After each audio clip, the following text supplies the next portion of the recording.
Hello, my name is Carrie Brown and I am with the Central Mississippi Regional Library System. Today I'm going to be reading to you chapters 1 and 2 of Calendar Mysteries June Jam. Written by Ron Roy, illustrated by John Stephen Gurney, published by Random House, New York. Chapter 1, Saturday Chores. Bradley Pinto and his twin brother Brian climbed into the back seat of the family car. Their older brother Josh got in front next to their dad. "How come you always get to sit up front?" Brian asked. "Because I'm older and wiser," Josh said. Their father smiled. "Dad, thanks for taking us out for breakfast," Bradley said. "You're welcome, Bradley," his father answered. "Did you three get enough to eat?" "I sure did," Josh said. "I'll never eat again." "Yeah, right," Brian said, "for at least an hour." Bradley picked up the junior encyclopedia he'd been reading in the car. His teacher had asked each student to study one encyclopedia volume. Each kid had drawn up a letter out of a bag. Bradley had gotten the letter J. So far, he had read about jaguars, Japanese fishing villages, javelin throwing, juggling, jungles, and a bunch of other stuff. He looked at a page about jam. "Why do you always have strawberry jam on your toast?" Bradley asked. His father grinned. "What else is there?" "Butter, marshmallow spread, peanut butter, grape jelly, lots of stuff," Brian said. "Your grandmother Pinto, my mom, used to make strawberry jam when I was a kid," their father said. "I had her jam sandwiches for a snack every day after school. Her jam was the best in the world. Now that she's gone, I keep trying to find strawberry jam that tastes as good as hers. So far, I haven't found it." The car pulled into their driveway. "Don't forget your Saturday chores," Bradley's father said. "Aw, Dad, I was going to play softball," Josh said. "Okay, but after you clean the barn," his father said. "If you get cracking, you'll be done in an hour." "What's our job?" Bradley asked. "You two can weed the garden," his father said. "Do we get paid?" Brian asked. His father laughed. "Yes, you get to sleep in a bed and you get to have 3 meals a day." They all climbed out of the car. "Change your clothes first," the boy's father said. "Can Lucy and Nate come over and help?" Bradley asked. "Sure, if they want to," his father said. "Okay, then I'm getting Dink and Ruth Rose to help me in the barn," Josh announced. "Fine," his father said. "Tell you what, if you kids do a great job, I'll buy ice cream later for everyone." The 3 boys tore up the stairs to their bedrooms. While Bradley and Brian were changing their clothes, their mother knocked and poked her head into the room. "How was breakfast?" she asked. "Awesome, Mom," Bradley said. "Why didn't you come too?" Brian asked. "I wanted to stay home to think about a present for Daddy," their mom said. "Why? Is it his birthday?" Bradley asked. She shook her head. "No, Father's Day is tomorrow." After she left, the twins finished changing. "I'll call Lucy and Nate," Bradley said. "See you downstairs," Brian said. Bradley called Lucy Armstrong. She was visiting her cousin Dink while her parents were in Arizona helping to build a school. Dink lived next door to Nate and Ruth Rose. Bradley, Brian, Lucy, and Nate were best friends. Josh, Dink, and Ruth Rose were all 12 and had been friends since kindergarten. Bradley ran over to the garden. "They're coming," he told his brother. "Good," Brian said. He pointed at the ground. "It'll only take 1,000,000 years to pull all these weeds." "No, it won't," Bradley said. "We can divide it up in sections. You take the tomatoes, Nate can do the lettuce, and Lucy will do around the zucchini." "What part will you do?" Brian asked. "I'll weed around the strawberries," Bradley said. "Hey, there they are." Lucy and Nate walked into the garden through the gate. "Thanks for coming over to help, guys," Bradley said. "I think weeding is fun," Lucy told him. "I weed our garden in California all the time." "I hate weeding," Nate said. "My dad is buying us ice cream when we finish," Brian told Nate. "I love weeding," Nate said. They all laughed. "Let's start," Bradley said. He told the other kids their sections. All 4 kids got down on their knees and started pulling weeds.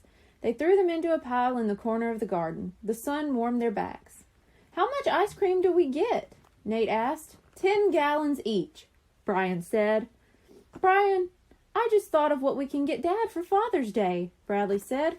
We'll make him some strawberry jam. Brian looked at his twin brother. Jam? Not just any jam, Bradley explained. Dad loves the strawberry jam his mom used to make, right?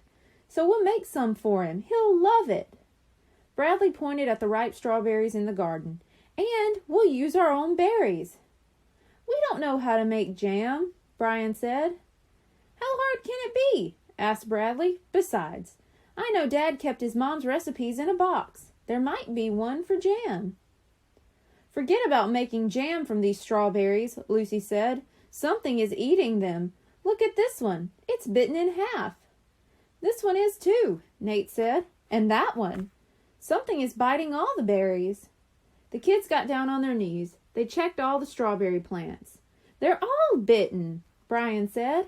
This is horrible, Bradley said. There's a strawberry monster in our garden, Brian yelled. Chapter 2. Garden Monster. Bradley flopped down on the ground. Nearly every berry is bitten in half, he cried. There aren't enough good ones left to make jam. You can make zucchini jam, Nate suggested. Funny, Nate, Brian said. Lucy looked at some of the zucchini. Guys, it's not just the strawberries, she said. Something is chewing on the vegetables, too. See? The same kind of bites. Oh, no, Brian said. Dad is going to freak when he finds out. You better find whatever critter is doing this, Lucy said. Otherwise it will eat everything. Nate looked around nervously. What if it's a snake? Maybe it's birds, Brian said. They could fly right in. Lucy picked up one of the bitten strawberries. No, this doesn't look like a bird bite, she said. Or a rabbit, or a snake. What kind of bite does it look like? Bradley asked. Lucy turned the berry over and showed it to the boys. It's a big round bite, she said. I think I've seen bites like this before. She looked at the boys. In the desert near where we live, there are lizards called Gila monsters. They eat birds, eggs, and small animals.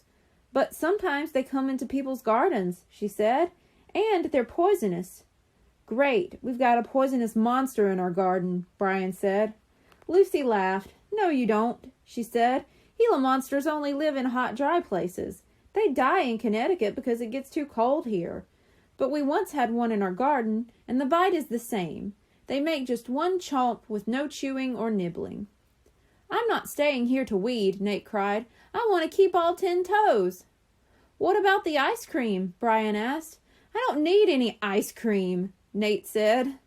Bradley laughed. Yes, you do, he said. I just thought of what we can give Dad for Father's Day, Brian said. What? Bradley asked. Well, since we can't make the jam because something's eating the berries, we can find whatever's doing it, Brian said. We'll save Dad's garden, and that will be his present. Bradley kicked a stone. I still want to make the jam, he muttered. Did you see Dad's face when he told us about Grandma Pinto's jam that he used to eat? We still have to catch whatever is biting all this stuff, Lucy said. What if it's a skunk? Brian asked. He was grinning. Or a monkey, Nate said. It could be a slug, Brian said. Ew, Nate yelled. I'm not touching any slug. Guys, get serious, Bradley said. He looked over at the fence his father had built around the garden. Whatever is eating the stuff climbed over that. Nate stood next to the fence and held his hand up. This fence is 3 feet tall, he said. No little animal could get over it. Something might have dug under the fence, Lucy said. Let's look for holes. The kids checked every inch of the ground under the fence, all around the garden. Nothing crawled under, Bradley said. The 4 kids looked at each other. Well, if it can't get over the fence, Nate said, and it didn't go under the fence, it must have gone right through the fence. It's a ghost, Brian said. Bradley laughed at his brother. I don't think ghosts eat strawberries, but Lucy's right. We have to catch whatever it is, he said. Otherwise, Dad won't have a garden, let alone strawberries. Thank you. Be sure to tune in next week for chapters 3 and 4. Goodbye.